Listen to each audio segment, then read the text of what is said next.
Assalamualaikum warahmatullahi wabarakatuh. Perkenalkan, kami dari mahasiswa Universitas Bina Sarana Informatika Cabang Selipi. Perkenalkan, nama saya Rahmania Ivanka dengan NIM 632400983. Dengan saya Noviantia Lesmana, NIM 6324043. Saya Nadiatul Zahra dengan NIM 632400847.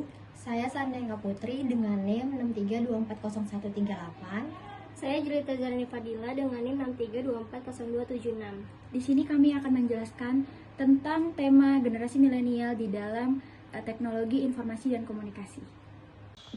Di sini kita akan membahas 3 pembahasan tentang generasi milenial. Yang pertama adalah latar belakang historis generasi milenial, yang kedua ada definisi generasi milenial, dan yang ketiga ada contoh dari generasi milenial. Yang pertama akan membahas tentang latar belakang histori generasi milenial. Yang pertama ada transisi era teknologi. Generasi milenial lahir dan tumbuh di masa perubahan besar teknologi dari era analog ke digital. Mereka menyaksikan evolusi teknologi dari penggunaan telepon rumah ke ponsel, dari kaset ke streaming musik, dari surat fisik ke email, hingga kehadiran media sosial. Mereka menjadi generasi pertama yang memiliki akses luas terhadap internet sejak usia muda. Yang kedua ada perubahan sosial dan budaya. Nilai-nilai seperti kesetaraan gender, keberagaman, dan kebebasan berekspresi mulai lebih diterima luas pada masa ini. Mereka juga menyaksikan pergeseran peran keluarga tradisional dan peningkatan jumlah keluarga dengan orang tua tunggal. Yang ketiga, ada peristiwa global yang mempengaruhi perkembangan media sosial pada tahun 2000-an. Kemunculan platform seperti Facebook, YouTube, Twitter, dan Instagram membentuk cara milenial berkomunikasi dan mengekspresikan diri. Pendidikan dan harapan karir. Generasi ini tumbuh dengan dorongan kuat dari orang tua dan masyarakat untuk mempengaruhi pendidikan tinggi. Mereka dibesarkan dengan harapan bisa meraih mimpi dan bekerja di bidang yang mereka sukai, bukan hanya sekadar bertahan hidup.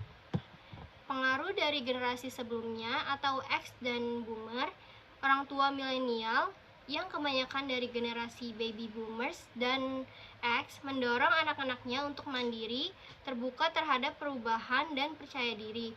Nilai-nilai ini membentuk karakter milenial yang adaptif, ekspresif, dan cenderung idealis dalam melihat masa depan. Yang kedua, tentang definisi generasi milenial. Menurut Harvey, tahun 2012, generasi Y atau yang disebut sebagai generasi milenial adalah sekelompok anak-anak muda yang lahir pada awal tahun 1980 hingga tahun 2000-an. Generasi ini juga nyaman dengan keberagaman teknologi dan komunikasi online untuk tetap terkoneksi dengan teman-temannya.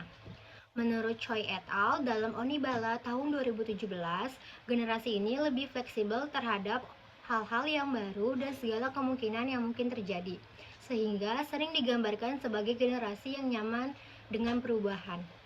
Yang ketiga, menurut Kapor dan Solomon dalam Amin DKK tahun 2018, generasi milenial selalu ingin menghubungi atasan mereka termasuk lewat email dan pesan.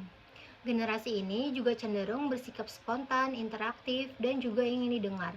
Oleh karena itu, gaya kepemimpinan yang efektif adalah kolaboratif, tidak hierarkis, dan transparan. Generasi ini rata-rata akan berganti pekerjaan sampai 20 kali semasa hidup mereka dibandingkan dengan para tradisionalis yang bekerja pada pemberi kerja yang sama sampai mereka pensiun.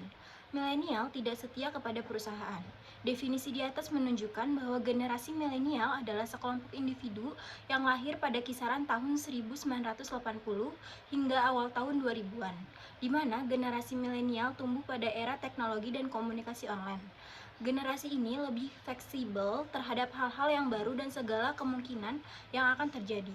Dalam hal pekerjaan, generasi milenial menaruh harapan yang tinggi dan mencari arti pekerjaan mereka. Lalu yang ketiga ada contoh generasi milenial. Yang pertama itu pembelajaran digital. Generasi milenial sangat akrab dengan sistem pembelajaran digital.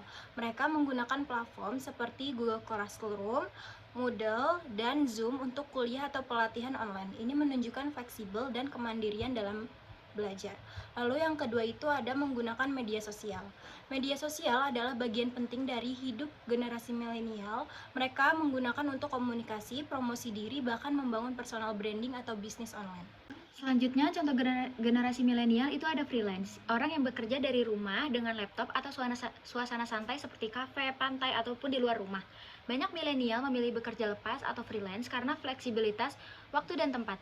Pekerjaan seperti content creator, desain grafis, atau digital marketing sangat populer di kalangan generasi milenial ini. Yang kedua ada kreativitas. Orang yang membuat konten digital seperti video, desain, ataupun coding. Mereka dikenal kreatif serta cepat dalam menguasai alat digital. Banyak yang milenial yang membuat konten di YouTube, TikTok, ataupun mengembangkan aplikasi dan desain grafis. Kesimpulan dari pengantar teknologi informasi dan komunikasi ini adalah generasi milenial adalah generasi yang tumbuh di era digital, akrab dengan teknologi, kreativitas, percaya diri, dan aktif di media sosial. Dalam konteks PTIK, mereka perlu dibimbing agar mampu memanfaatkan teknologi secara bijak, kritis, dan tetap menjaga nilai sosial serta etika di tengah kemajuan informasi. Sekian video penjelasan tentang generasi milenial dari kami. Kurang lebihnya mohon maaf. Wassalamualaikum warahmatullahi wabarakatuh.